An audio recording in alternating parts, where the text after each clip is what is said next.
이 아침 우리에게 주시는 하나님 말씀입니다. 사도행전 18장 24절에서 28절까지의 말씀입니다. 알렉산드리아에서 난 아볼로라 하는 유대인이 에베소에 이르니 이 사람은 언변이 좋고 성경에 능통한 자라.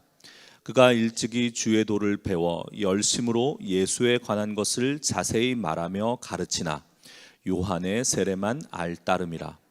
그가 회당에서 담대히 말하기 시작하거늘 브리스길라와 아굴라가 듣고 데려다가 하나님의 도를 더 정확하게 풀어 이르더라.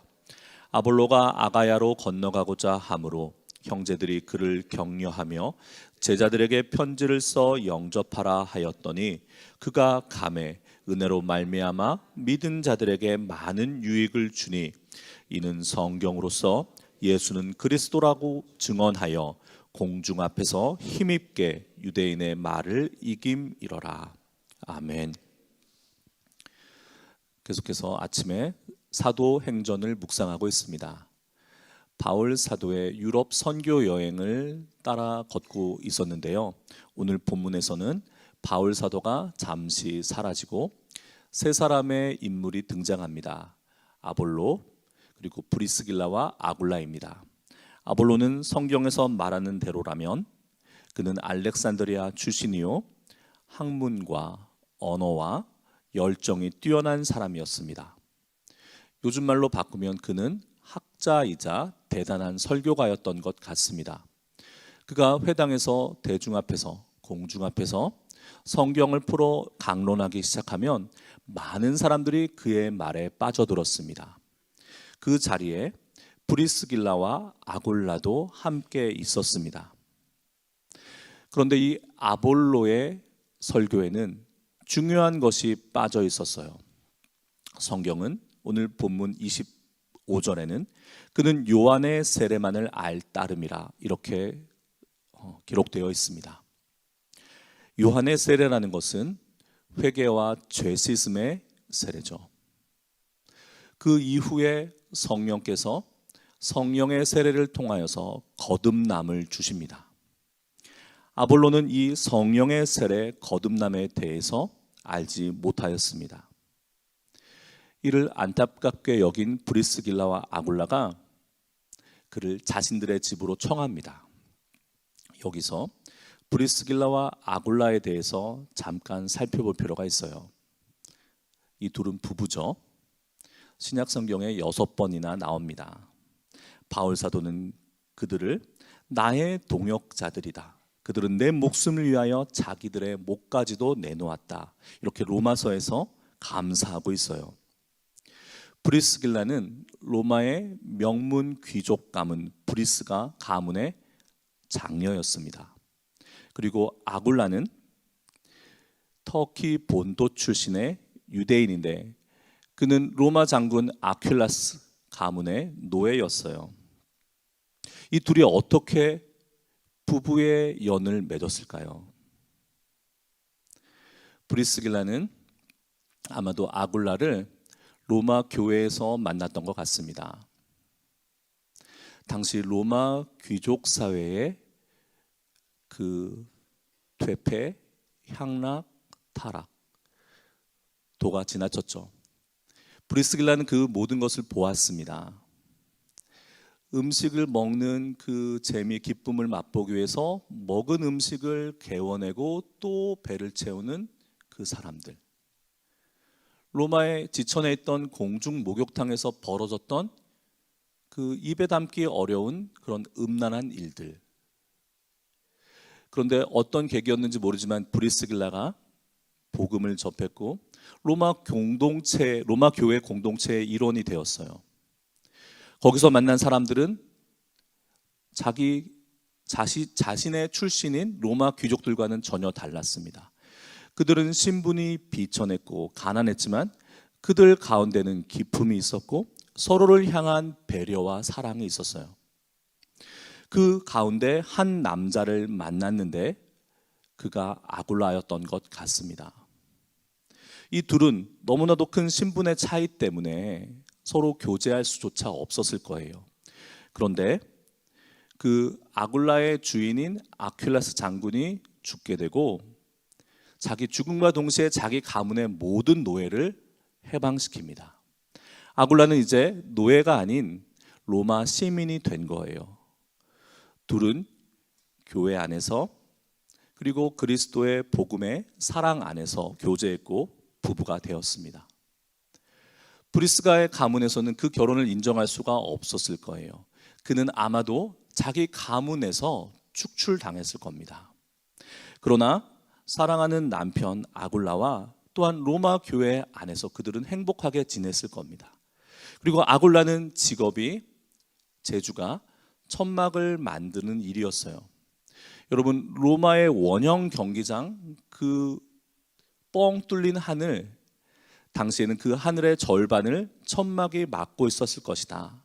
그래서 천막 만드는 일은 꽤 돈벌이가 되는 일이었을 것이다. 사람들은 그렇게 말합니다. 그런데 이들에게, 이 행복에 겨워했던 이들에게 청천벽력과도 같은 일이 생기는데요. 당시 로마의 황제인 글라우디오스가 로마에 있는 모든 유대인들을 추방하는 명령을 내립니다. 이유는 로마 안에 그리스도의 복음을 접한 공동체가 생겨난 동시에 여전히 유대교 율법 안에 머물러 있던 유대인들이 있었어요. 이들이 혼란을 일으켰고 그 모습을 용인할 수 없었던 황제는 유대인들을 다 내쫓습니다. 이제 막 터전을 갖춘 이들이 어디로 가야 했을까요? 이들이 선택한 곳은 고린도였습니다. 그리고 그 고린도에서 2차 선교여행 2차 유럽 선교 여행이죠. 바울의 2차 선교 여행 와중에 빌립보와 베레아와 데살로니가와 아테네를 거쳐서 고린도까지 흘러오게 된 바울. 그 바울에게는 누가도 실라도 없었어요. 홀로 고린도에 온 그 바울이 만난 사람들이 바로 브리스길라와 아굴라입니다. 이들은 직업이 같았고, 그래서 이 셋은 밤낮으로 같이 일하고 같이 말씀을 읽고 은혜를 나눴습니다. 그리고 바울 사도가 에베소로 떠나게 됐고 이 부부에게 청했어요. 나와 함께 에베소로 가자.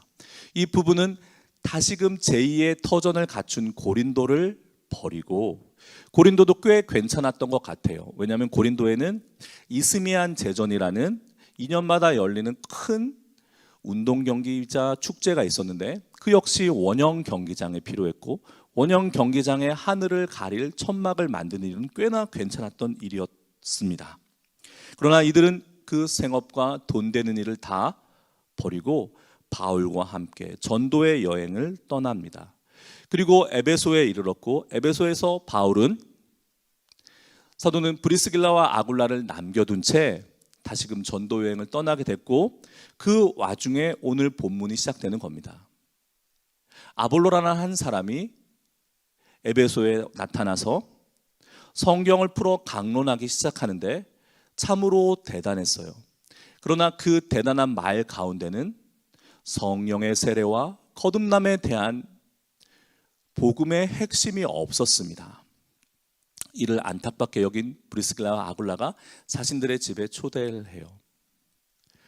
초대한 다음에 무엇을 했을까요? 여기서 약간 행간을 메울 거룩한 상상력이 필요합니다. 분명히 아볼로에게 변화가 일어났던 것은 분명해요.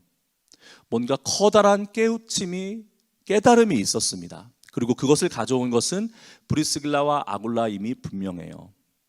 그런데 여러분, 만약에 브리스길라와 아굴라가 아볼로에게 이렇게 말했다면, 선생님, 제가 선생님의 강론을 잘 들었는데 선생님은 중요한 한 가지를 놓치고 계시더군요. 만약에 이렇게 접근했다면 아볼로가 이 부부의 이야기를, 조언을 들었을까요? 여러분, 저를 포함해서 여기 계시고 방송으로 새벽 예배에 참석하시는 모든 분들에게 여쭙습니다. 우리가 남의 비판의 소리에 귀를 열고 마음을 엽니까? 예수님께서는 이런 말씀을 하세요. 진주를 돼지 앞에 던져주지 마라. 돼지가 진주를 소화시킬 수 있습니까? 돼지는 진주를 소화하지 못해요. 그 말은 어디에 나왔냐면 비판하지 말라는 예수님의 가르침의 중간 부분에 나옵니다. 우리는 그 사람을 돕고자 그 사람을 위한다고 그 사람에게 조언을 가장한 비판을 날려요. 그런데 그 비판을 하는 이유는 그 사람을 바로잡기 위해서라고 생각하지만 사실은 자신이 그보다 낫다는 생각이 더 큽니다. 정죄의 기술은 사랑의 표현이 아닙니다. 그렇기 때문에 상대방은 그 비판을 결코 받아들이지 않아요. 상대방이 변화하도록 돕지도 못할 뿐만 아니라 그 비판은 사실 틀리기가 더 쉽습니다. 따라서 반드시 실패합니다. 예수님은 비판하지 말라고 말씀하시면서 우리가 던지는 날리는 그 비판의 말이 결코 상대방에 의해서 받아들여지고 소화되지 못한다. 마치 돼지에게 진주와 같은 것이다 말씀하고 계신 겁니다. 브리스길라와 아굴라는 아볼로를 비판하지 않았을 거예요. 따뜻하게 식탁을 차리고 귀족 가문 출신의 브리스길라가 자신이 배운 최대 한도의 호의와 사랑과 정성을 담아서 맛있는 요리를 만들었을 거예요. 그를 먹이고 오히려 그에게 배움을 청했을 겁니다. 선생님이 말씀하신 이런 부분은 어떤 내용이었을까요? 어떤 내용입니까? 그런데 선생님, 성령에 대해서는 어떻게 생각하십니까? 아볼로는 대답했을 거예요. 구약 성경에는 당시 그들에게는 토라겠죠. 토라에는 성령의 이러이러한 군대에 나옵니다. 한참 열심히 내고 있던 아볼로에게 브리스길라와 아굴라가 참으로 친절하고 겸손하게 물어봤을 거예요. 그러면 성령의 세례와 거듭남이라는 것은 우리에게 무엇입니까? 아볼로는 자신을 향한 날선 비판이 아닌 참으로 겸손하고 참으로 중요한 내용에 대한 대화와 토론 가운데 초대받고 있었고 그 가운데 자신의 무지함을 스스로 깨닫게 되었습니다. 아볼로는 아마도 브리스길라와 아굴라에게 도리어 물었을 거예요. 성령의 세례라는 것이 무엇입니까? 주 안에서 거듭난다는 것이 무엇입니까? 나도 성령의 세례를 받고 싶고 나도 그러한 경험을 하고 싶습니다. 셋은 함께 기도했을 것이고 성령께서 임하셨을 것이고 그 성령께서 주 안에서 아볼로를 새롭게 거듭나게 하셨을 것입니다. 아볼로는 나는 아가야 지방으로 가고 싶습니다. 성령께서 나에게 그런 비전을 주셨습니다. 말했을 때 브리스길라와 아굴라는 친히 편지를 씁니다. 고린도에 있는 믿음의 식구들에게 아볼로를 환영하고 그의 가르침을 들어라. 그 편지를 받아들고 간 아볼로는 고린도 교회에 참으로 큰 유익을 끼칩니다. 그는 하나님께서 그에게 주신 은사대로 논리와 언변과 뛰어난 열정으로 공중 앞에서 힘있게 성경을 통해 예수를 그리스도라 증언합니다. 유대인이 대적하지만 그의 아볼로의 그 힘있는 말은 유대인들의 말을 이깁니다. 여러분, 우리는 오늘도 수없이 많은 사람들을 만나게 될 것입니다.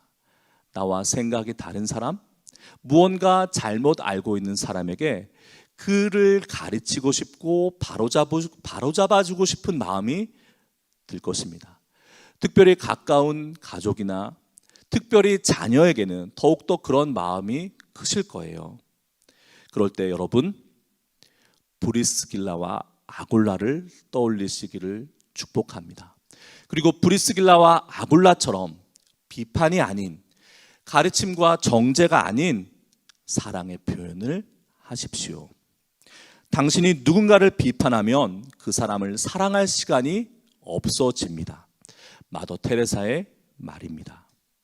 존 웨슬리 목사님은 기도하고 도울 방법을 찾고 그와 함께 있으라 말합니다.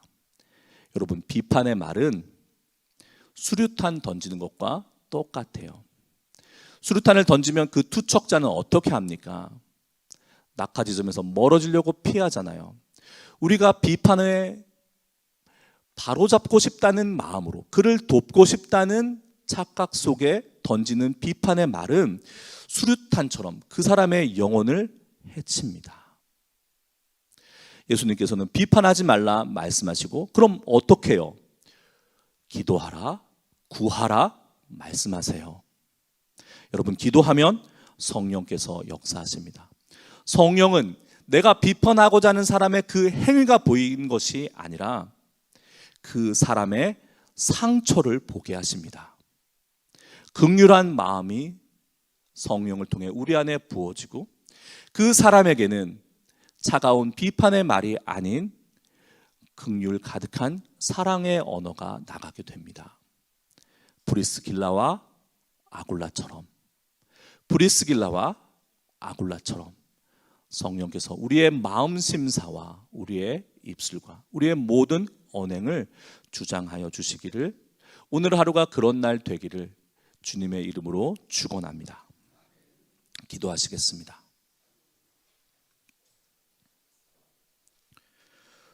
거룩하신 주님, 우리의 마음과 우리의 입술을 주장하여 주옵소서. 판단하고 정죄하는 일을 멈추게 하여 주시고, 그 사람의 행위가 아닌 그 사람 마음 깊은 곳에 상처를 볼 수 있는 눈을 우리에게 허락하여 주옵소서. 비판은 죽이고 사랑은 살리움을 믿습니다. 우리 주 예수 그리스도의 이름으로 기도합니다. 아멘.